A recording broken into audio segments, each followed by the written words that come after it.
நெஞ்சமெல்லாம் நீதானையா, நினைவெல்லாம் நீதானையா, நெஞ்சமெல்லாம் நீதானையா. பஞ்சமா பாவி எந்தன் நெஞ்சமனம் பதறுதையா, தஞ்சம் உனை அடைந்தேன் சரணம் சரணம் ஐயா, தஞ்சம் உனை அடைந்தேன் சரணம் சரணம் ஐயா, நெஞ்சம் எல்லாம் நீதானையா, எந்த நினைவெல்லாம் நீர்தானையா, நெஞ்சம் எல்லாம் நீதானையா. குந்தி குந்தி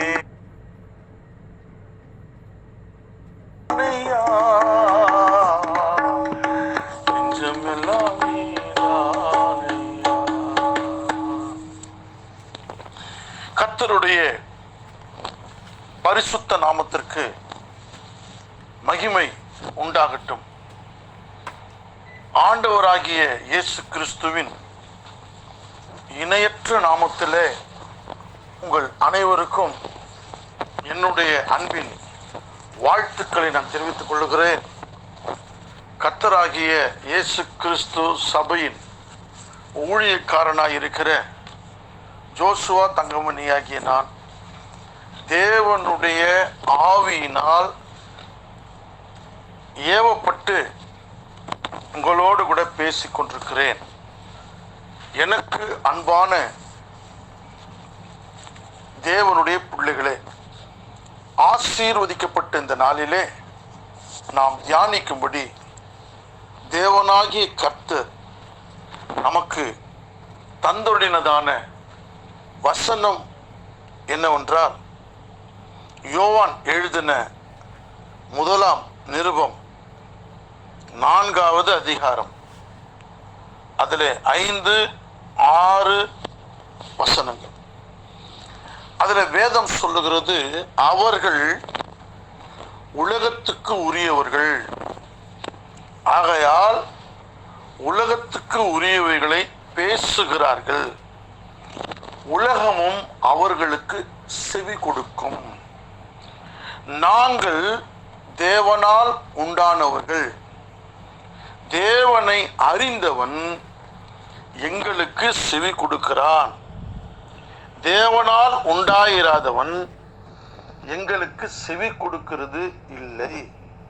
இதனாலே சத்திய ஆவி இன்னதென்றும் வஞ்சக ஆவி இன்னதென்றும் அறிந்திருக்கிறோம் என்று ஒரு பெரிய ஒரு ரகசியத்தை அப்போஸ்தலனாகிய யோவான் தன்னுடைய நிருபத்தில் எழுதியிருக்கிறார். எனக்கு அருமையானவர்களே, இந்த வசனங்கள் உங்களுக்கு ஒரு புதிதாக இருக்கும். நீங்கள் தினந்தோறும் இந்த இடத்துல செய்தியை கேட்கிறீர்கள். ஆனால் எத்தனை பேருக்கு இந்த செய்திகள் போய் சேருகிறது? எத்தனை பேர் இதுக்கு செவி கொடுக்கிறார்கள்? எத்தனை பேர் இதை புறம் தள்ளிவிட்டு போய்விடுகிறார்கள்? எனக்கு அருமையான தேவனுடைய பிள்ளைகளே, உங்களை நீங்களே ஆராய்ந்து பாருங்கள். இந்த உலகத்திலே ஒரு பெரிய ஒரு பாக்கியம், இன்றைக்கு நாம் தேவனுக்கு உரியவைகளை பேசுகிறதும் கேட்கிறதும் செவி கொடுக்கிறதும் அதை கை கொள்ளுகிறதுமே. ஆனால் நாம் பிறந்தது முதல், தாயின் கர்ப்பத்திலிருந்து பிறந்தது முதல், இந்த உலகம் நம்மை பல்வேறு வழிகளிலே கூட்டி சென்றது. தேவையில்லாத காரியங்கள், உதவாத காரியங்கள், கெட்ட வார்த்தைகள், பிரயோஜனம் இல்லாத காரியங்கள், உபயோகமில்லாத வார்த்தைகள், எதற்கும் தகுதியில்லாத வார்த்தைகளை இந்த உலகம் பேசிக்கொண்டே இருந்தது. பெற்றோர்கள் மூலமாக, நண்பர்கள் மூலமாக, உறவினர்கள் மூலமாக, இந்த உலகத்தின் மூலமாக. இன்றைக்கு ஒரு நாடகத்தை எடுக்கிறார்கள். அந்த நாடகத்தை எடுக்கும் பொழுது அதை ஒளிபரப்புகிறார்கள். அதில் முதலாவது அவர்கள் சொல்லிவிடுவார்கள், இந்த தொடரில் வருகிறதான கதாபாத்திரங்கள், கதைகள் எல்லாமே கற்பனைகள், இதில் எதுவும் உண்மை இல்லை என்று முதலாவது போட்டு விடுவார்கள். ஆனாலும் அந்த சீரியலின் மீது இந்த உலகத்து மனிதர்கள் எவ்வளவு ஆவலாக இருக்கிறார்கள். அப்படியே உடல், பொருள், ஆவி எல்லாவற்றையும் ஒப்பு கொடுத்து விட்டேன் என்ற அளவிற்கு அதன் மீது பைத்தியமாக இருக்கிறார்கள். ஆனால் அருமையான தேவனுடைய பிள்ளைகளே, தேவனால் பிறந்தவன் எங்களுக்கு செவி கொடுக்கிறான். அவர்கள் உலகத்துக்குரியவர்கள், ஆகையால் உலகத்துக்கு உரியவைகளை பேசுகிறார்கள். உலகமும் அவர்களுக்கு செவி கொடுக்கும். நாங்கள் தேவனால் உண்டானவர்கள், தேவனை அறிந்தவன் எங்களுக்கு செவி கொடுக்கிறான். இதனால் வஞ்சக சத்திய ஆவி இன்னதென்றும் வஞ்சக ஆவி இன்னதென்றும் அறிந்திருக்கிறோம். அருமையான தேவனுடைய பிள்ளைகளே, இன்றைக்கு இந்த உலகத்தை வெறுத்து இந்த உலகத்தில் சொல்லப்படுகிற கற்பனை கட்டுக்கதைகளை வெறுத்து நாம் தேவனுடைய பிள்ளைகள் என்று அங்கீகாரம் பண்ணி கொண்டிருக்கிறோம். ஏனென்றால் இன்றைக்கு நம்முடைய காதுகளுக்கு நல்ல வார்த்தைகள் கிடைத்துக் கொண்டிருக்கிறது. ஆனால் இந்த உலகத்தை பாருங்கள், எப்படி பொழுதுபோக்குகிறார்கள். கதைகளையும் உலகத்தில் இருக்கிறதான பேச்சுக்களையும் உலகத்தின் நடைமுறைகளையும் பேசுகிறார்கள். இன்றைக்கு கூட நாம் கைகளிலே வைத்துக் கொண்டிருக்கிற இந்த செல்போனிலே பார்த்தீர்கள் என்றால் எத்தனையோ மருத்துவர்கள் கிளம்பி வந்து ஒவ்வொருத்தரும் ஒவ்வொரு வியாதிக்கு இதை சாப்பிடுங்கள், அதை சாப்பிடுங்கள், இப்படி செய்யுங்கள், உங்களுக்கு உடனடியாக தீர்வு கிடைக்கும் என்றெல்லாம் சொல்லி அலைக்கழித்து விட்டு விடுகிறார்கள். அதை அநேகர் பின்பற்றுகிறார்கள். எனக்கு அருமையான தேவனுடைய பிள்ளைகளே, இன்றைக்கு ஆண்டவராக இயேசு கிறிஸ்து நம்மை படைத்த ஆண்டவருக்கு தெரியும் அவர் எவ்வளவு ஞானமாக நம்முடைய சரீரத்தை வடிவமைத்திருக்கிறார் என்று. நம்முடைய உடல் உறுப்புகளே அது தன்னைத்தானே சுகமாக்கி கொள்ளும், தன்னைத்தானே பலப்படுத்திக் கொள்ளக்கூடிய சக்தி, திறமை, அறிவு, ஞானம் அந்த ஒவ்வொரு அவயவங்களுக்கும் இருக்கிறது. அவயவங்களில் ஒன்றை குறித்து ஒன்று கவலையா இருக்கும்படிக்குதான் தேவன் இவ்விதமாய் சரீரத்தை அமைத்தார் என்று வேதம் சொல்லுகிறது. ஒரு அவயவம் பாடுபட்டால் எல்லா அவயவங்களும் கூட பாடுபடும். ஒரு அவயவம் மகிமைப்பட்டால் எல்லா அவயவங்களும் கூட சந்தோஷப்படும் என்று சொல்லுகிறார். இன்றைக்கு நன்மையும் தீமையும் பிறர் தர வாரா என்று உலகத்திலே ஒரு பழமொழி இருக்கிறது. நமக்கு ஏதாவது கெடுதி செய்து கொள்ள வேண்டும் என்றால் நமக்கு நாமே கெடுதி செய்து கொள்ளலாமே தவிர வேறு யாரும் நமக்கு எதுவும் செய்துவிட முடியாது. எனக்கு அருமையான தேவனுடைய பிள்ளைகளே, நீங்க யோசித்து பாருங்கள். காலமாக மறைந்து கிடந்த தேவ வசனமாகிய ரகசியம் இப்பொழுது தேவ ஆவியானவரால் வெளிப்படுத்தப்படுகிறது. பகலுக்கு பகல் வார்த்தைகளை பொழிகிறது, இரவுக்கு இரவு அறிவை தெரிவிக்கிறது. ஆனாலும் அந்த வார்த்தைகள் ஒரு மனுஷனுடைய செவிகளிலும் ஏறுவது இல்லை. இந்த உலகத்திலே வாழ்ந்து கொண்டிருக்கிற மனிதர்கள் எல்லாரும் கண்ணிருந்தும் குருடர்களாய், காதிருந்தும் செவிடர்களாய், வாயிருந்தும் ஊமைகளாய், இருதயம் இருந்தும் உணர்வில்லாதவர்களாய் வாழ்ந்து கொண்டிருக்கிறார்கள்.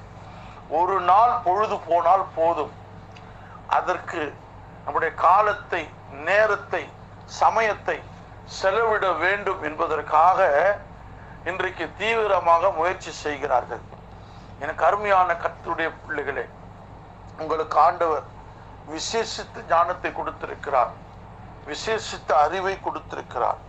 வேதம் சொல்லுகிறது அவர்கள் உலகத்துக்குரியவர்கள், ஆகையால் உலகத்துக்கு உரியவைகளை பேசுகிறார்கள், உலகமும் அவர்களுக்கு செவி கொடுக்கும். நாங்கள் தேவனால் உண்டானவர்கள், தேவனை அறிந்தவன் எங்களுக்கு செவி கொடுக்கிறான். தேவனால் உண்டாயிராதவன் எங்களுக்கு செவி கொடுக்கிறது இல்லை. இதனாலே சத்திய ஆவி இன்னதென்றும் வஞ்சிக்கிற ஆவி இன்னதென்றும் அறிந்திருக்கிறோம்.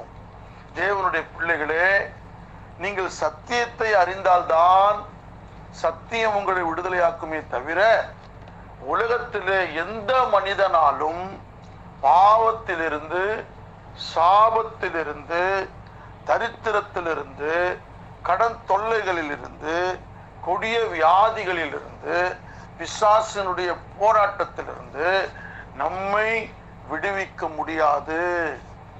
எந்த மனுஷனாலும் முடியாது. இன்றைக்கு வைத்தியர்கள் இருக்கிறார்கள், அவர்களுக்கும் வியாதி வருகிறது. இந்த உலகத்து மனிதர்கள் பேசுவார்கள், மேடை ஏறி பேசுவார்கள், ஊருக்குத்தான் உபதேசம் உனக்கு இல்லை என்று சொல்லி அந்த மேடை ஏறி பேசிவிட்டு கீழே வந்தவுடனே தாங்கள் என்ன சொன்னோம் என்பதை மறந்துவிட்டு இந்த உலகம் சட்டம் ஏற்றுகிறது. சட்டத்தை ஏற்றுகிறவர்களே சட்டத்தை மீறுவார்கள். நியாயஸ்தலத்தில் இருக்கிறவர்களே நியாயத்திற்கு அநீதியை உண்டாக்குவார்கள்.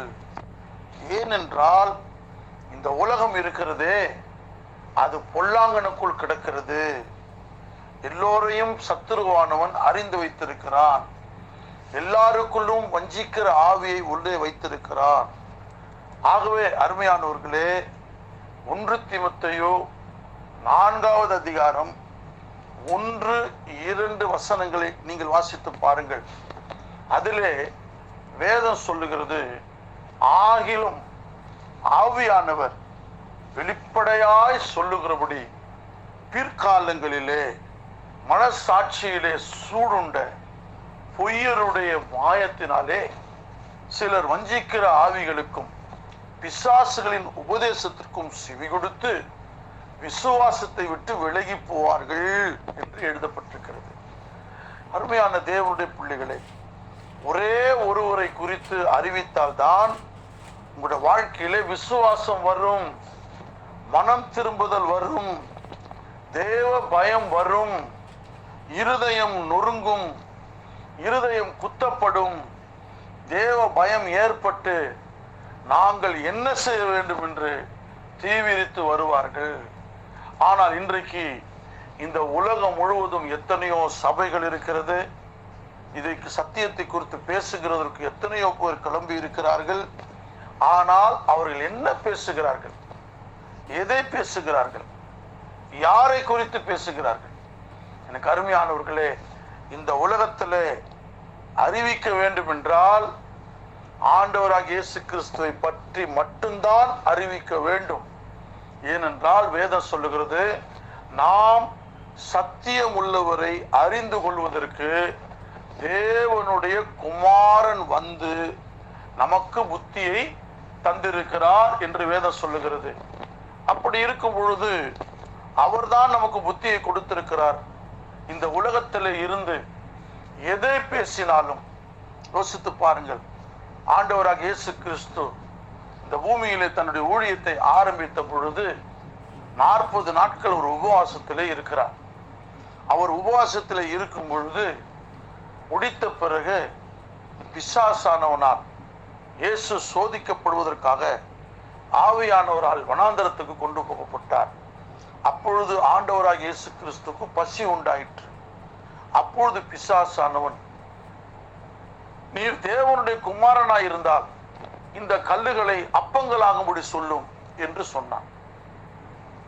அப்பொழுது ஆண்டவராக இயேசு கிறிஸ்து என்ன சொல்லுகிறார்?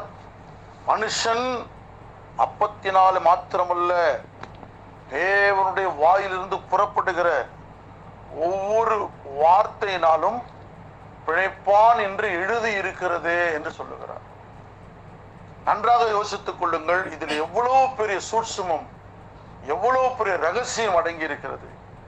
நாம் எப்படி வாழ வேண்டும், இந்த உலகத்து மனிதர்களுக்கு நாம் எப்படி பதில் கொடுக்க வேண்டும், இந்த உலகத்திலிருந்து யார் எதை சொன்னாலும் எப்படி நாம் பேச வேண்டும் என்று ஆண்டவராக இயேசு கிறிஸ்து அங்கே அறிவிக்கிறார். எப்படி யோசித்து பாருங்கள். நமக்கு திறமை இருக்கிறது, அறிவு இருக்கிறது, வரம் இருக்கிறது, ஞானம் இருக்கிறது என்பதற்காக பிசாசு என்னவெல்லாம் நம்மை தூண்டி விடுகிறானோ, ஏவி விடுகிறானோ, அதையெல்லாம் நாம் செய்து கொண்டிருந்தால் கடைசியிலே மண்ணையும் கல்லையும் தான் தின்ன வேண்டும். ஆனால் வேதம் என்ன சொல்லுகிறது? ஆண்டவராகிய இயேசு என்ன சொல்லுகிறார்? மனுஷன் அப்பத்தினாலே மாத்திரமல்ல, தேவனுடைய வாயிலிருந்து புறப்படுகிற ஒவ்வொரு வார்த்தையினாலும் பிழைப்பான் என்று எழுதியிருக்கிறதே என்று சொல்லும் பொழுது, ஆண்டவர் முன்கூட்டியே நீ எப்படி நடக்க வேண்டும், எப்படி புசிக்க வேண்டும், எப்படி பார்க்க வேண்டும், எப்படி பேச வேண்டும், எப்படி உடுத்த வேண்டும், எப்படி உறங்க வேண்டும், எப்படி வாழ வேண்டும், எப்படி குடும்பம் நடத்த வேண்டும், எப்படி பிள்ளைகளை வளர்க்க வேண்டும், எப்படி இருக்க வேண்டும் என்று எல்லாவற்றையும் குறித்து வேதத்திலே அவர் முன்கூட்டியே எழுதி வைத்திருக்கிறார். ஆனால் இன்றைக்கு உலகத்து மனிதர்கள் குடும்பத்தை இப்படி நடத்த வேண்டும், பிள்ளைகளை இப்படி வளர்க்க வேண்டும், இதை சாப்பிட வேண்டும், இதை சாப்பிடக்கூடாது, இங்கே போக வேண்டும், இங்கே போகக்கூடாது என்பதெல்லாம் சொல்லி இன்றைக்கு உலகம் முழுவதும் எல்லோரும் பேசுகிறார்கள். வாயை திறந்தாலே மடை திறந்த வெள்ளம் போல பேசுகிறார்கள். அவர்கள் பேசுவது பார்த்தால் எல்லாருக்கும் ஆச்சரியமாய் இருக்கும். ஆனால் தேவனுடைய பிள்ளைகளே, உங்களுக்கு ஒன்று தெரியுமா? சத்தியத்தை இந்த உலகத்தில் எவனும் பேச முடியாது, யாரும் பேச முடியாது. ஏனென்றால் வேதம் சொல்லுகிறது, யோவான் எழுதின சுவிசேஷம் 8வது அதிகாரம் 44, 45 வசனங்களை நீங்கள் வாசித்து பாருங்கள். அதிலே ஆண்டவராகிய இயேசு சொல்லுகிறார், நீங்கள் உங்கள் பிதாவாகிய பிசாசானவனால் உண்டானவர்கள் என்றும், உங்கள் பிதாவினுடைய இச்சைகளுடைய செய்ய மனதாய் இருக்கிறோம், அவன் ஆதி முதற்கொண்டு மனுஷ கொலைபாதகனாய் இருக்கிறபடினாலும் சத்தியம் அவனிடத்தில் இல்லாதபடினால் அவன் சத்தியத்தில் நிலை நிற்கவில்லை, அவன் பொய்யனும் பொய்க்கு பிதாவுமாய் இருக்கிறபடினால் பொய் பேசும்போது தன் சொந்தத்தில் எடுத்து பேசுகிறான். நான் உங்களுக்கு சத்தியத்தை அறிவிக்கிறபடினால் நீங்கள் என்னை விசுவாசிக்கிறது இல்லை. என்னிடத்தில் பாவம் உண்டென்று உங்களில் யார் என்னை குற்றப்படுத்தக்கூடும் என்று ஆண்டவராகிய இயேசு கேட்கிறார். பிசாசானவன் என்ன செய்கிறான்? பொய் பேசுகிறான். அதுவும் பொய் பேசும்போது தன் சொந்தத்தில் எடுத்து பேசுகிறான். சத்தியம் அவனிடத்தில் இல்லாதபடியால் அவன் சத்தியத்திலே நிலை நிற்கவில்லை. அவன் பொய்யனும் பொய்க்கு பிதாவுமாய் இருக்கிறபடியால் பொய் பேசும்போது தன் சொந்தத்தில் எடுத்து பேசுகிறான். வாயில் வந்ததையெல்லாம் பேசுவது, நினைத்ததையெல்லாம் பேசுவது, தோன்றுகிறதையெல்லாம் பேசுவது. பேசும்போது அதை கேட்கும் பொழுது உலகத்து மனிதர்களுக்கு அது உச்சிதமாய் இருக்கும், பார்ப்பதற்கு பிரமிப்பா இருக்கும், ஆச்சரியமா இருக்கும். இந்த மனுஷன் என்ன போடுகிறான், என்ன பேச்சு பேசுகிறான் என்று பிரமிப்பா இருக்கும். ஒரு பற்றி பன்றமா இருந்தாலும், ஒரு அரசியல் மேடைகளா இருந்தாலும், அல்லது மருத்துவ நிபுணர்கள் என்று சொல்லிக்கொண்டு போர்வையிலே ஒவ்வொருத்தரும் ஒவ்வொரு காரியத்தை பேசுகிறார்கள். அருமையான தேவனுடைய பிள்ளைகளே, ஆண்டவராகிய இயேசு கேட்கிறார், என்னிடத்தில் பாவம் உண்டு என்று உங்களில் யார் என்னை குற்றப்படுத்தக்கூடும்? இந்த சத்தியத்திலே எல்லாவற்றையும் எழுதி வைத்திருக்கிறார் ஆண்டவர். எப்படி வாழ வேண்டும், எப்படி பேச வேண்டும், எப்படி உடுத்த வேண்டும், எப்படி இருக்க வேண்டும், எப்படி உறங்க வேண்டும், எப்படி உண்ண வேண்டும், எப்படி வாழ வேண்டும் என்று ஆண்டவர் வேதத்தில் சொல்லி இருக்கு. அதனாலதான் ஆண்டவராகிய இயேசு பிசாசிடத்தில் சொல்லுகிறார், மனுஷன் அப்பத்தினால மாத்திரமல்ல தேவனுடைய வாயிலிருந்து புறப்படுகிற ஒவ்வொரு வார்த்தையினாலும் பிழைப்பான். யோசித்து பாருங்கள், நம்மை படைத்தவருக்கு இல்லாத அக்கறை, தாயின் கர்ப்பத்திலே நம்மை உருவாக்கினவருக்கு இல்லாத அக்கறை இந்த உலகத்திற்கு எப்படி வந்து விட்டது? இந்த உலகத்திலே ஒரு எறும்பு கூட இந்த உலகத்து மனிதர்களுடைய பேச்சை கேட்காது, ஒரு ஈ கூட இந்த உலகத்து மனிதர்களுடைய பேச்சை கேட்காது, இந்த உலகத்து மனிதர்களுடைய இயற்கை பேச்சை கேட்கவே கேட்காது. இயற்கை, ஆண்டவர் படைத்த வானம், பூமி, அதில் இருக்கிறதான பறவைகள், மிருகங்கள், ஊரும் பிராணிகள், சமுத்திரத்து மச்சங்கள், நீர் வாழும் ஜந்துக்கள், இந்த உலகத்தில் இருக்கிற எதையும் சாத்தானால் அடிமை கொள்ள முடியாது. அவைகளை கர்த்தர் எப்படி படைத்தாரோ அது அப்படியே இருக்கிறது, மாறாத தத்துவத்தில் இருக்கிறது. ஆனால் இந்த மனிதன் மாத்திரம்தான் ஏதேன் தோட்டத்திலே பொய்யை நம்பினான். அதிலும் குறிப்பாக ஸ்திரீயானவள் சாத்தான் சொன்ன பொய்யை நம்பி வஞ்சிக்கப்பட்டு மீறுதலுக்கு உட்பட்டு தேவன் புசிக்க வேண்டாம் என்று விளக்கின விருட்சத்தின் கனியை பறித்து தன் புருஷனுக்கு கொடுத்து அவனும் புசித்தான். அப்பொழுது அவருடைய இருவருடைய கண்களும் திறக்கப்பட்டது. அவர்கள் தாங்கள் நிர்வாணிகள் என்று அறிந்து அத்தி இலைகளை தைத்து தங்களுக்கு அரைக்கட்சிகளை உண்டு பண்ணினார்கள். ஏன்? ஆண்டவர் படைக்கும் பொழுது மனுஷனை குருடனாக படைத்தார். அப்பொழுது இருந்தது ஆவிக்குரிய கண்கள், தேவனை தரிசிக்கக்கூடிய கண்கள். எப்பொழுது பொய்யை நம்பி ஏமாந்து போனாலோ அப்பொழுதே அவருடைய ஆவிக்குரிய கண்கள் குருடாக்கப்பட்டது. ஆவிக்குரிய இருதயம் செத்து போனது, ஆத்மா செத்து போனது, சரீரத்தில் இருக்கிறதான ஆவிக்குரிய உணர்வுகள் செத்து போனது. என்றைக்கு வஞ்சிக்கிற ஆவிக்கு செவி கொடுத்தானோ அந்த மனுஷன் அதற்கு பிறகு பிசாசுக்கு அடிமையாகி ஆண்டவருடைய சமூகத்தை விட்டு விலகி பயந்து நடுங்கி பாவத்திலும் சாபத்திலும் கடந்து சென்று தன்னுடைய வழியை கெடுத்துக் கொண்டிருந்தார்கள். எனக்கு அருமையானவர்களே, நீங்கள் இன்று யோசித்து பாருங்கள். இந்த உலகத்திலே நமக்கு கிடைத்திருக்கிற பெரிய பாக்கியம், கர்த்தரை தெய்வமாய் கொண்டிருக்கிற ஜனம் பாக்கியம் உள்ளது என்று சொல்லுகிறார். அதுக்கு பிறகு பிசாசானவன் அவரை தேவாலயத்தின் உப்புரகையின் மேல் நிற்க வைத்து, நீ தேவனுடைய குமாரனை என்னால் தாழ குதியும், உன்னை காக்கும்படிக்கு கர்த்தர் தம்முடைய தூதர்களுக்கு கட்டளையிடுவார் என்று எழுதியிருக்கிறது என்று சொன்ன பொழுது, அப்பொழுது ஆண்டவர் சொல்லுகிறார், உன் தேவனாகிய கர்த்தரை பரீட்சை பாராது இருப்பாயாக என்று சொன்னவுடனே அவன் அவரை விட்டு விலகி போகிறான்.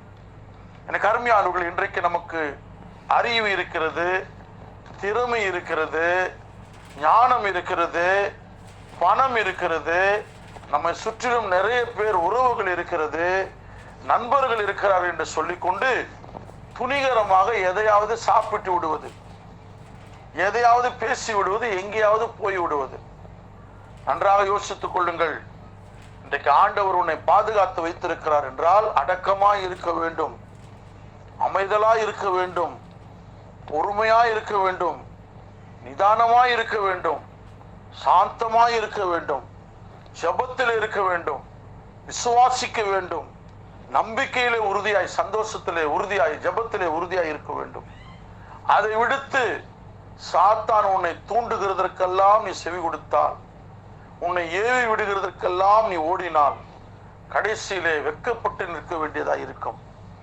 தேவனாகிய கர்த்தரை பரீட்சை பாராதிருப்பாயாக என்று சொன்னார், எழுதியிருக்கிறது. அதற்கு பிறகு பிசாசானவன் உலகத்தின் உயர்ந்த மலைக்கு மேல் அவரை கொண்டு போய் உலகத்தின் ராஜ்யங்களையும் ஒரு நிமிஷத்தில் அவருக்கு காண்பித்து, இவைகள் மேலுள்ள அதிகாரத்தை உமக்கு தருவேன், இவைகள் எனக்கு ஒப்பு கொடுக்கப்பட்டிருக்கிறது, எனக்கு இஷ்டமானவனுக்கு இதை நான் கொடுக்கிறேன், நீர் என்னை சாஷ்டாங்கமாய் விழுந்து பணிந்து கொண்டால் எல்லாம் உம்முடையதாகும் என்று சாத்தான் சொன்ன பொழுது, ஆண்டவராக இயேசு கிறிஸ்து உடனடியாக அவன் என்ன செய்கிறார்? அப்பால போ சாத்தானே, பின்னால போ சாத்தானே, உன் தேவனாகி கர்த்தரை பணிந்து கொண்டு அவர் ஒருவருக்கே ஆராதனை செய்வாயாக என்று எழுதியிருக்கிறது என்று சொன்ன பொழுது பிசாசானவன் அவரை விட்டு விலகி போனான். அப்பொழுது தேவ தூதர்கள் வந்து அவருக்கு பணிவிடை செய்கிறார். இந்த மூன்று சோதனை, கண்களின் இச்சை, மாம்சத்தின் இச்சை, ஜீவனத்தின் பெருமை, உலகத்தின் ராஜ்யத்தை காண்பித்து இவைகள் எல்லாம் நான் கொடுக்கிறேன் என்று சொன்ன பொழுது அப்பளபு சாத்தானே என்று விரட்டுகிறார். மாம்சத்தின் இச்சை, பசி உண்டாகும் பொழுது மனுஷன் அப்பத்தினால் மாத்திரமல்ல தேவனுடைய வாயிலிருந்து புறப்படுகிற ஒவ்வொரு வார்த்தையினாலும் பிழைப்பான் என்று எழுதியிருக்கிறது என்று சொல்லுகிறார். ஜீவனத்தின் பெருமை, நான் தேவனுடைய பிள்ளை, நான் எதை செய்தாலும் ஆண்டவர் பார்த்துக் கொள்வார், என்று துணிகரமாக தன்னுடைய செயலில் ஈடுபடுகிறவர்களை ஆண்டவர் சொல்லுகிறார், எச்சரிக்கிறார். தேவனாகிய கர்த்தரை பரிசுத்து பாராதிருப்பாயாக. இன்றைக்கு அநேக பேர் அப்படித்தான். வேதம் சொல்லுகிறது, விவேகி விவேகி ஆபத்தை கண்டு மறைந்து கொள்ளுகிறான், பேதைகளோ நெடுக போய் தண்டிக்கப்படுகிறார்கள்.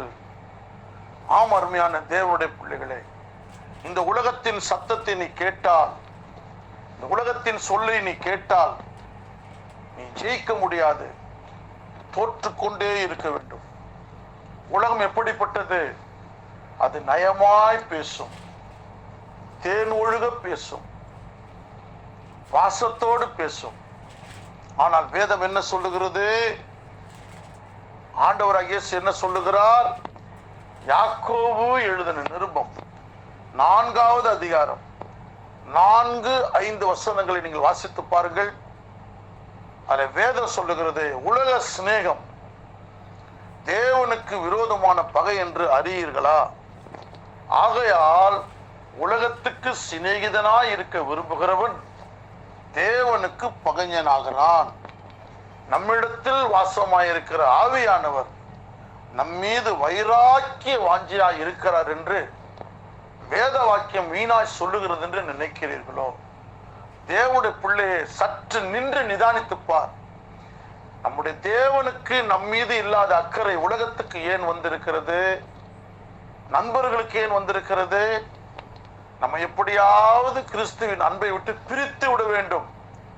அன்றைக்கு ஏதேன் தோட்டத்திலே சர்பத்தின் மூலமாய் நுழைந்த பொய் இன்றைய வரையிலே ஏதாவது ரூபத்திலே, நண்பர்கள் வடிவத்திலே, உறவினர்கள் வடிவத்திலே, நமக்கு பிளாசப்பர் என்று சொல்லக்கூடிய சில பேருடைய பேச்சை தொடர்ந்து கேட்பார்கள். ஆனால் எனக்கு அருமையான கர்த்தருடைய பிள்ளைகளே, வேதம் மட்டும்தான் நமக்கு சரியான வழிகாட்டி. அதுல எல்லாமே எழுதப்பட்டிருக்கிறது. தாவீது சொல்லுகிறான், எல்லாவற்றை பற்றியும் நீர் அருளின எல்லா கட்டளைகளும் செம்மை என்று எண்ணி சகல பொய் வழிகளையும் வெறுக்கிறேன் என்று சொல்லுகிறார். ஆம், அருமையானவர்களே, இந்த உலகத்திலே வாழ்கிற மனிதர்களை வஞ்சித்து, ஏமாற்றி, கெடுத்து, மோசம் பண்ணி, துரோகம் பண்ணி, நஷ்டப்படுத்தி படு பாதாளத்திலே தள்ளி போட்டு விடுவான். ஆனால் ஆண்டவராக இயேசு கிறிஸ்து பாதாளத்துக்கு நேராக கிடத்தப்பட்டிருந்த உன்னையும் என்னையும் நம்மையும் அவர் தம்முடைய வசனத்தை அனுப்பி விடுவித்திருக்கிறார். இனி வாழ்நாள் முழுவதும் வார்த்தைகள் தான் நம்மை வாழ வைக்குமே தவிர, பிழைப்பூட்டுமே தவிர, சொந்தத்தில் எடுத்து பேசுகிற, அதாவது பொய் பேசும்போது சத்தியம் அவனிடத்தில் இல்லாதபடியால் அவன் சத்தியத்திலே நிலை நிற்கவில்லை. அவன் பொய்யனும் பொய்க்கு பிதாவுமாய் இருக்கிறபடினால் பொய் பேசும்போது தன் சொந்தத்தில் எடுத்து பேசுகிறான். நான் உங்களுக்கு சத்தியத்தை சொல்லுகிறபடினால் நீங்கள் எனக்கு செவி கொடுக்கிறது இல்லை. என்னிடத்தில் பாவம் உண்டென்று உங்களில் யார் என்னை குற்றப்படுத்தக்கூடும்?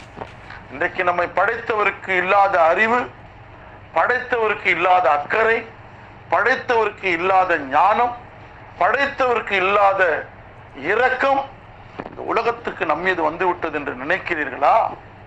தேவனுடைய பிள்ளையே, இன்றைக்கு அநேகர் மது போதைக்கு அடிமையாக இருக்கிறார்கள். யாரால் இந்த மது போதை கற்பிக்கப்பட்டது என்றால், அவர்கள் யாரை உயிர் சிநேகிதர்களாய் நினைத்தார்களோ அவர்கள் தான் அவர்களை வாலிப பருவத்திலே கெடுத்து விட்டார்கள். அருமையானவர்களே, ஒரு வாலிபனை குறித்து ஆண்டவர் சொல்லுகிறார். பிரசங்கி 11வது அதிகாரத்தில் கடைசி 10-11 வசனங்களில் வாசிக்கும் பொழுது, வாலிபனே, இன் இளமையிலே சந்தோஷப்படு, உன் வாலிப நாட்களிலே உன் இருதயம் உன்னை பூரிப்பாக்கட்டும், உன் நெஞ்சின் வழிகளிலும் உன் கண்ணின் காட்சிகளிலும் நட. ஆனாலும் தேவன் இவை எல்லாவற்றின் நிமித்தம் உன்னை நியாயத்தில் கொண்டு வந்து நிறுத்துவார் என்பதை அறிவி. உன் இருதயத்திலிருந்து சஞ்சலத்தையும் உன் மாம்சத்திலிருந்து தீங்கையும் நீக்கி போடு. இளவயதும் வாலிபமும் மாயே. அன்றைக்கு நண்பர்கள் மது பழக்கத்தை, புகை பழக்கத்தை, போதை பழக்கத்தை, சண்டைகளை, உலகத்தின் இச்சைகளை, ஆசாபாசங்களை கற்றுக் கொடுக்கும் பொழுது உன் தாய் தகப்பன் எவ்வளவு கண்ணீர் வடித்திருப்பார்கள், உன்னை படைத்த தேவன் எவ்வளவு அழுதிருப்பார். எனக்கு அருமையானவர், அப்பொழுதெல்லாம் யாருடைய பேச்சையும் கேட்பது கிடையாது.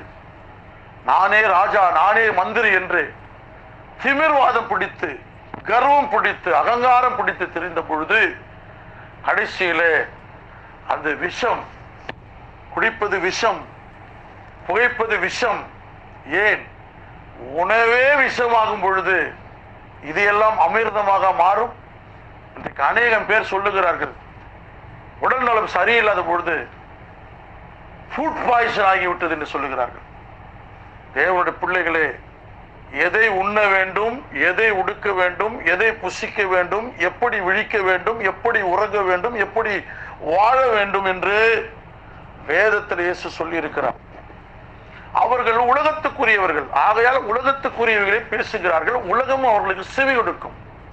நாங்கள் தேவனால் உண்டானவர்கள், தேவனை அறிந்தவன் எங்களுக்கு செவி கொடுக்கிறான். இதனாலே சத்திய ஆவி இன்னதென்றும் வஞ்சக ஆவி இன்னதென்றும் அறிந்திருக்கிறோம்.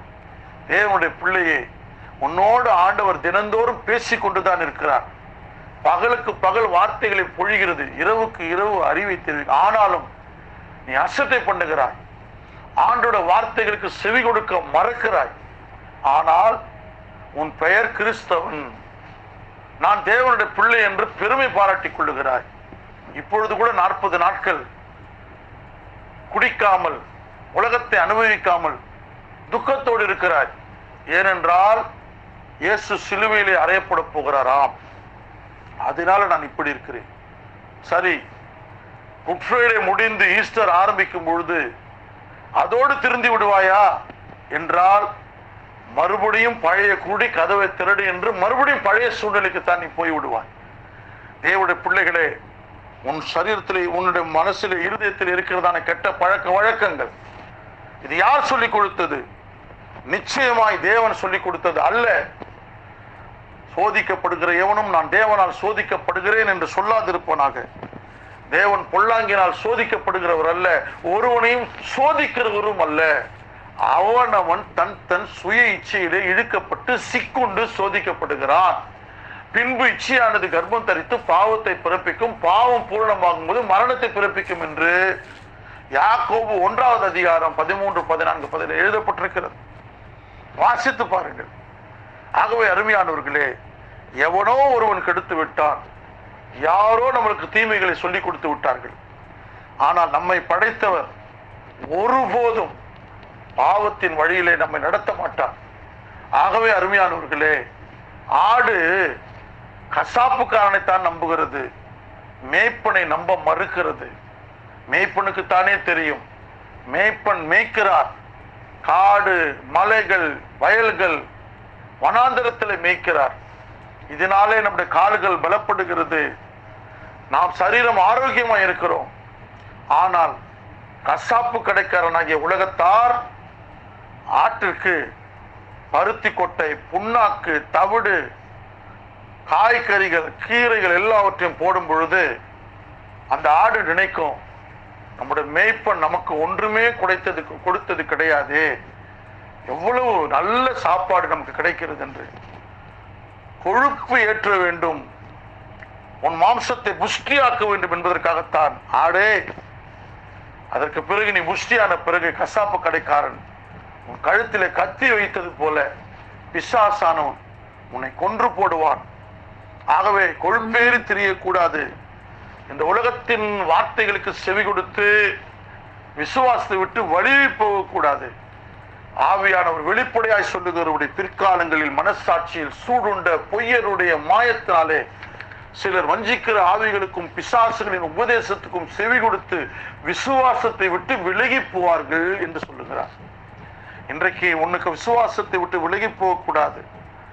தேவனுடைய பிள்ளையே, ஆவியானவர் நம் மீது எப்படி இருக்கிறாராம்? வைராக்கிய வாஞ்சியா இருக்கிறாராம்.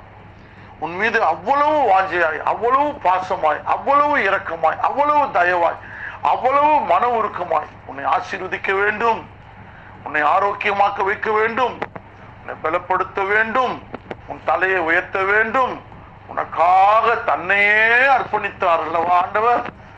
அந்த ஆண்டவரிடத்துல கொஞ்ச நேரமாவது நீ பேசுகிறாயா? அவர் எழுதி கொடுத்த வேதத்தை கொஞ்ச நேரமாவது வாசிக்கிறாயா? நீ இல்லை. உன் கண்கள் இந்த உலகத்திலே பொய்யை கண்டு கொண்டிருக்கிறது, உன் காதுகள் இந்த உலகத்தின் பொய்களை கேட்டுக்கொண்டிருக்கிறது. ஜீவனத்திலே பெருமை இருக்கிறது. நான் தான், எனக்காகத்தான், நான் தான், என்னால் நான் யாருடைய பேச்சையும் கேட்க மாட்டேன் என்று திமிர்வாதம் பிடித்து திரிந்தால் கடைசியிலே நஷ்டம் உனக்குத்தான். யாக்கோபு 4வது அதிகாரம் 6வது வசனம் சொல்லுகிறது, அவர் அதிகமான கிருபை அளித்திருக்கிறாரே, ஆகையால் பெருமை உள்ளவர்களுக்கு தேவன் எதிர்த்து நிற்கிறார், தாழ்மை உள்ளவர்களுக்கோ கிருபை அளிக்கிறார். ஆகையால் தேவனுக்கு கீழ்ப்படிந்திருங்கள், பிசாசுக்கு எதிர்த்து நில்லுங்கள், அப்பொழுது அவன் உங்களை விட்டு ஓடி போவான். நம்முடைய தாய் தகப்பன்மாருக்கு நம்மீது இல்லாத அக்கறை, நம்முடைய குடும்பத்தாருக்கு நம்மீது இல்லாத அக்கறை, தேவனுக்கு நம்மீது இல்லாத அக்கறை, உலக நண்பர்கள் நம்மீது அக்கறை காட்டுகிறார்களா? தேவனுடைய பிள்ளையே, உலக சிநேகம் தேவனுக்கு விரோதமான பகை என்று அறியீர்களா? ஆகையால் உலகத்துக்கு சிநேகிதனாக இருக்க விரும்புகிறவன் தேவனுக்கு பகைஞனாகிறான். உன் சிநேகிதர்களை ஒரு நாள் சபைக்கு கூப்பிட்டு கொண்டு வா, அல்லது உட்கார வைத்து சத்தியத்தை சொல், கேட்கிறார்களா பார். அவர்கள் உன்னை தன் பக்கம் இழுப்பதற்காக சாத்தானால் ஏவி விடப்பட்டவர்கள். மாம்சத்தோடு இரத்தத்தோடும் அல்ல, துரைத்தனங்களோடும் அதிகாரங்களோடும் இப்பிரபஞ்சத்தின் அந்தகார லோகாதிபதிகளோடும் வானம் மண்டலத்தில் உள்ள பொல்லாத ஆவிகளின் சேனைகளோடு நமக்கு போராட்டம் உண்டு. ஆகையால் தீங்கு நாளில் அவைகளை நீங்கள் எதிர்க்கவும் சகலத்தையும் செய்து முடித்தவர்களாக நிற்கவும் திராணி உள்ளாகும்படிக்கு தேவனுடைய சர்வாயுத வர்க்கத்தை தரித்துக் கொள்ளுங்கள் என்று எபேசியர்களை வாசிக்கிறோம். ஆகவே அருமையான தேவனுடைய பிள்ளையே, உலகம் முழுவதும் பொல்லாங்கனுக்குள் கிடக்கிறது, சடப்பொருளாய் கிடக்கிறது. உயிருள்ளவன் என்று பெயர் கொண்டிருந்தும் செத்தவர்களாய் இருக்கிறார்கள். கிரியை இல்லாத விசுவாசம் செத்தது, ஆவி இல்லாத சரீரம் செத்தது என்று சொல்லி செத்த ஜீவியம் செய்கிறவர்கள். உயிரக்காக உயிர் கொடுத்த ஆண்டவர் உன்னை உயிர்ப்பித்திருக்கிறார், உன்னை பேர் சொல்லி அழைத்திருக்கிறார். அவருக்கு தெரியும் உன்னை ஆசீர்வதிக்க வேண்டும் என்று. மறுபடியும் சொல்லுகிறேன், உன் மனதிலே சொல்லிக்கொள், என்னை படைத்த தேவனுக்கு என் மீது இல்லாத அக்கறை உலகத்திற்கு எப்படி வரும்? எனக்கு அருமையானவர்களே, ஏதேன் தோட்டத்திலே சாத்மம் சொன்ன பொய்யை நம்பினதினாலே ஆதாமுக்கும் ஏவாளுக்கும் என்ன ஏற்பட்டது தெரியுமா? அதுதான் உலகத்தின் முடிவு வரை நடக்கும். ஆண்டவர் சொல்லுகிறார், என்னோடு இராதவன் எனக்கு விரோதியாய் இருக்கிறான், என்னோடு சேர்க்காதவன் சிதறடிக்கிறான் என்று சொல்லுகிறார். ஆகவே அருமையானவர்களே, உங்களுடைய வாழ்க்கையில தீர்மானித்துக் கொள்ளுங்கள், எந்த நிலையிலும் வேதத்தில் எழுதி இருக்கிறதா என்று ஆராய்ந்து பாருங்கள். உலகம் பொய்யை சொன்னால் அது அழகாக சொல்லும், கலராக சொல்லும்.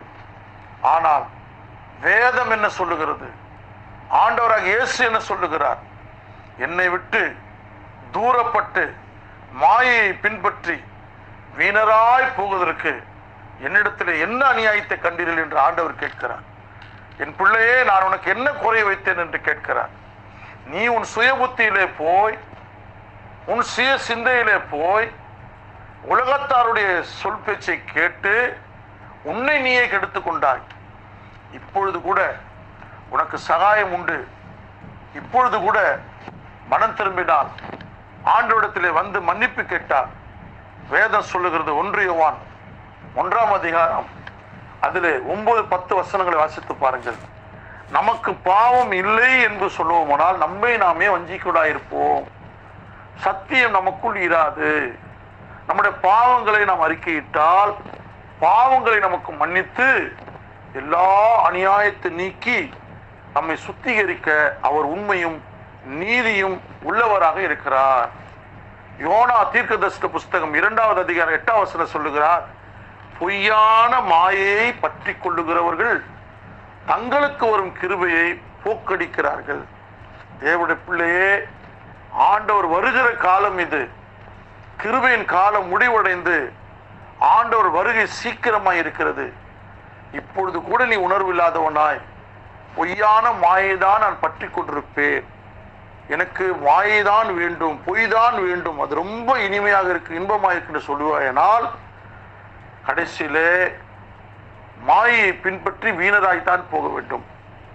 ஆகவே அருமையானவர்களே, உன்னை படைத்தவர், தாயின் கர்ப்பத்திலே உன்னை உருவாக்கினவர், உனக்கு உயிர் கொடுத்தவர், உன்னை இன்றைய வரையிலே போஷிக்கிறவர், காப்பாற்றுகிறவர். எங்கேயாவது செயற்கையிலே மனுஷன் வாழ முடியுமா? காற்று இயற்கை, வெளிச்சம் இயற்கை, உறக்கம் இயற்கை, உணவு இயற்கை, தண்ணீர் இயற்கை, பூமி வானம் எல்லாமே இயற்கை. ஆனால் இன்றைக்கு செயற்கைக்கு மனுஷன் மாறிவிடுகிறான். செயற்கை என்பது மாயை, அது பொய், உன்னை வழிதப்ப செய்துவிடும். ஆகவே தேவனுடைய பிள்ளைகளே, நீங்கள் யோசித்து பாருங்கள். நீ உலகத்துக்குரியவனா தேவனுக்குரியவனா? உனக்குள்ள இருக்கிறது சத்திய ஆவியா அல்லது வஞ்சிக்கிற ஆவியா என்பதை நீயே நிதானித்து பார். அவர்கள் உலகத்துக்குரியவர்கள், ஆகையால் உலகத்துக்குரியவர்களை பேசுகிறார்கள். உலகமும் அவர்களுக்கு செவி கொடுக்கும். நாங்கள் தேவனால் உண்டானவர்கள், தேவனை அறிந்தவன் எங்களுக்கு செவி கொடுக்கிறான். இதனாலே சத்திய ஆவி என்னதென்றும் வஞ்சக ஆவி என்னதென்றும் அறிந்திருக்கிறோம். உங்களை நீங்களே நிதானித்து பாருங்கள். பொய்யை நம்பினால், உலகத்தை நம்பினால், சிநேகிதரை நம்பினால், உறவினர்களை நம்பினால், இந்த உலகம் பேசுகிற பேச்சை நீ நம்பினால், கேட்டால், உனக்குள்ளே சத்திய ஆவி கிடையாது, வஞ்சிக்கிற ஆவி. ஆனால் எப்பொழுது ஆண்டவரே சொல்லும், அடியேன் கேட்கிறேன், ஆண்டவரே நான் என்ன செய்ய சித்தமாய் இருக்கிறீர் என்று அவருடைய கரத்திலே பாதத்திலே கீழ்ப்படிந்து அடங்கும் பொழுது ஏற்ற காலத்திலே தேவன் எங்களை நிச்சயமாய் உயர்த்துவார். எந்த பொய்யும் எந்த மாயையும் உங்களை ஒன்று செய்து விட முடியாது. சொல்லுங்கள், தைரியம் கொண்டு சொல்லுங்கள். ஆண்டவர் சொல்லுகிறார், நான் உன்னை விட்டு விலகுவதும் இல்லை, உன்னை கைவிடுவதும் இல்லை. உன்னை காக்கும்படி உலகத்தின் முடிவை பொறுத்து நான் உன்னோடு கூட இருக்கிறேன் என்று சொல்லி இருக்கிறார்.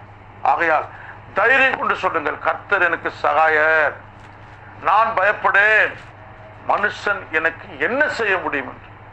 ஜெபிப்போமா? எங்கள் பரலோக பிதாவே, ஆசீர்வதிக்கப்பட்ட இந்த வேளையிலே நாங்கள் உம்முடைய பிள்ளைகள் கர்த்தாவே, தெரிந்து கொள்ளப்பட்டு வஞ்சிக்கும்படியாக சாத்தான் பொய்யையும் புரட்டையும் அநேக காரியங்கள் இந்த உலகத்தில் விதைத்துக் கொண்டே இருக்கிறான். தகப்பனே, எங்களுக்கு இந்த சத்தியத்தின் மூலமாக உணர்வை கொடுத்து திருந்தி வாழ்வதற்கு, மனம் திரும்பி ஜீவிப்பதற்கு, மறுபிறப்பு அடைவதற்கு, சுத்த இருதயத்தோடு உம்மை தொழுது கொள்வதற்கு, உம்மை மாத்திரமே தொழுது கொள்வதற்கு, உம் சத்தத்திற்கு மாத்திரமே கீழ்ப்படிவதற்கு தகப்பனே எங்களுக்கு கிருபை தர வேண்டும் என்று நாங்கள் ஜெபிக்கிறோம். உலகமோ, உலகத்தினுடைய ஆசாபாச இச்சைகளோ, உலகத்தின் ஆவியோ எங்களை எந்த விதத்திலும் தொந்தரவு செய்யக்கூடாது. தகப்பனே, எல்லா ஆவிகளையும் கட்டி பாதாளத்தில் போடுவீராக. அப்பால போ சாத்தானே, உன் தேவனாகிய கர்த்தரை பணிந்து கொண்டு அவர் ஒருவருக்கு ஆராதனை செய்வார்கள் என்று எழுதி இருக்கிறது என்று சத்தியத்தை சொல்லும் பொழுது ஆண்டவரே, சாத்தான் ஓடி போனான், விலகி போனான், சாம்பலாய் போனான். அதுபோல எங்களுடைய வாழ்க்கையில் இருந்து சாத்தான் ஓடி போக, அழிந்து போக தகப்பனே நீ கட்டளையிடுவீராக. எங்களை ஆசீர்வதிப்பீராக. சத்திய ஆவியானவர் மாத்திரமே எங்களை மகிமை வரை நடத்தி செல்வீராக. இயேசுவின் நாமத்தில் ஜெபிக்கிறோம் ஜீவனுள்ள நல்ல பிதாவே. ஆமென். ஆமென்.